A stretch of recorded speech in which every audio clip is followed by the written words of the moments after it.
Shalom Bapak Ibu Saudara yang dikasihi Tuhan. Seri pengajaran hari ini Selasa 6 April 2021 berjudul Kebangkitannya melahirkan kita kembali. Terlebih dahulu kita akan baca 1 Petrus 1 ayat 3.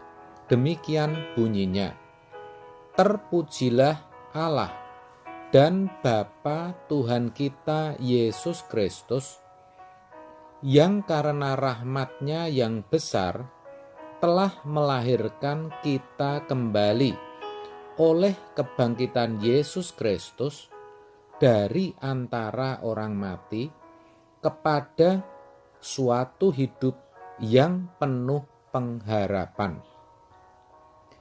Dari ayat ini jelas sekali bahwa kebangkitan Yesus Kristus erat kaitannya dengan kelahiran kembali. Dikatakan bahwa orang Kristen bisa mengalami kelahiran baru karena kebangkitan Kristus, dan itu akan membawa kepada suatu hidup yang penuh pengharapan. Maksudnya, orang percaya yang mengalami kelahiran baru tidak lagi hidup dalam bayang-bayang kebinasaan, melainkan akan beroleh keselamatan kekal. Pertanyaannya, bagaimana kebangkitan Yesus bisa melahirbarukan orang percaya? Jawabnya, karena dengan kebangkitannya, Yesus telah mengalahkan maut. Maut atau kematian yang merupakan hukuman atas dosa, yang mana dituliskan dalam Roma 6 ayat 23, sudah bisa dilalui oleh Yesus. Itu berarti hukuman atas manusia berdosa telah dijalani. Sedangkan ketika Yesus mati dan darahnya tercurah, Ia telah menebus dosa semua manusia. Dalam Yohanes 1 ayat 29 dikatakan, pada keesokan harinya, Yohanes melihat Yesus datang kepadanya dan ia berkata, lihatlah anak domba Allah yang menghapus dosa dunia. Jelas saudara, dengan demikian manusia mendapatkan pengampunan atas dosa-dosanya dan bisa diperdamaikan atau dibawa kepada Allah. Meskipun demikian, manusia masih bisa berbuat dosa karena bibit dosa memang belum hilang. Itulah kenapa Allah memberikan Roh Kudus-Nya, agar orang percaya bisa mengerti kebenaran dan melakukan kehendak Allah. Yohanes 16 ayat 13 mengatakan, tetapi apabila Ia datang, yaitu Roh kebenaran, Ia akan memimpin kamu ke dalam seluruh kebenaran. Sebab Ia tidak akan berkata-kata dari dirinya sendiri, tetapi segala sesuatu yang didengarnya, itulah yang akan dikatakannya, dan Ia akan memberitakan kepadamu hal-hal yang akan datang.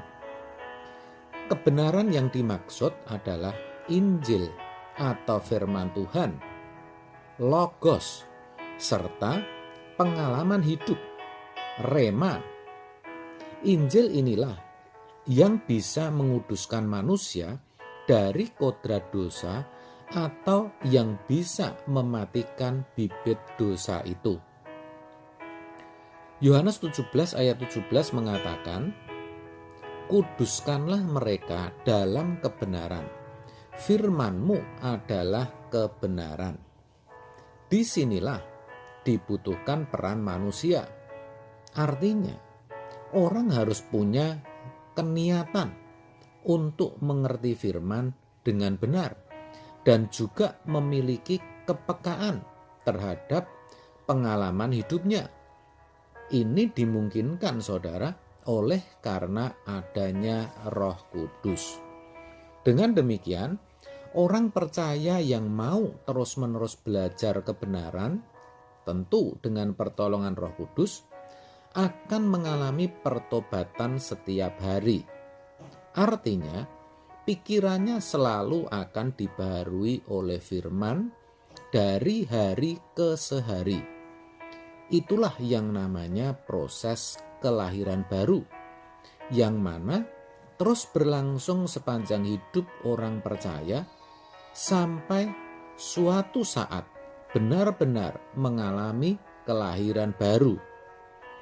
Tandanya adalah ketika hidupnya menjadi serupa dengan Yesus atau sempurna seperti Bapa, yang mana itu sama artinya dengan mengalami perubahan kodrat dari kodrat manusia atau human nature menjadi berkodrat ilahi, divine nature.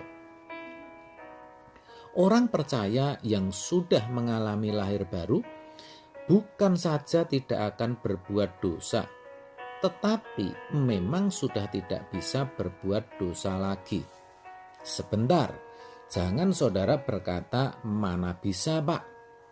Pasti bisa, karena memang bibit dosa atau manusia lama itu sudah benar-benar mati. Dan itu semua karena kebangkitan Kristus Yesus, sehingga yang tadinya berzina tidak berzina lagi karena memang sudah tidak bisa. Begitu juga orang tidak bisa mencuri lagi, bahkan mengingini yang bukan miliknya juga sudah tidak bisa lagi.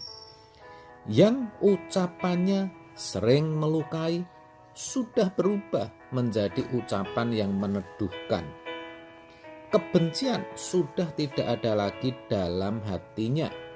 Yang ada ketika disakiti, ketika dijahati, hanyalah belas kasihan.